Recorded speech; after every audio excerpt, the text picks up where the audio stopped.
पावसाळ्यात धबधब्यावर आणि तलावात न्हावची एक वेगळीच मजा असते। आज ना अचानक भयानक नागझरी तलावावर यायचा प्लॅन झाला। चला बघूया।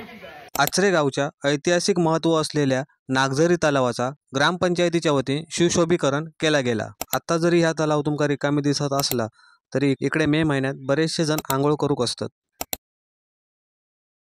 ह्या नागझरी तलावाचं आश्चर्य म्हणजे ह्या तलावाच्या पाण्यावर हजारो एकर शेती केली जाता आणि महत्त्वाचं म्हणजे ह्या तलावाचं पाणी कधीच आटत नाही। आपण इतर ठिकाणी पैसे देऊन फिश स्पा करतो, पण हय ती गोष्ट एकदम फुकट हा। आम्ही सगळे ग्रुपने गेलो, त्याच्यामुळे सगळ्यांनी अगदी धमाल मस्ती केल्यानी ह्या तलावात वर्षाच्या 12 महिने आंघोळ करणारे सुद्धा ग्रामस्थ असत। ग्रामपंचायतीमार्फत सुशोभीकरण केल्यामुळे आचऱ्याच्या पर्यटनात भर पडली हा आणि ही अशी ऐतिहासिक गोष्ट आमच्याकडे हा, त्याच्यामुळे आमका ह्याचो अभिमान हा। तलावाच्या आजूबाजूच्या परिसरात हय मोठमोठी झाडं असत आणि त्या झाडांच्या सावलीत ह्या तलाव अगदी खुलून दिसता। येणारो प्रत्येक जण आंघोळ करून तृप्त होता आणि म्हणूनच परत परत तो हयच येता।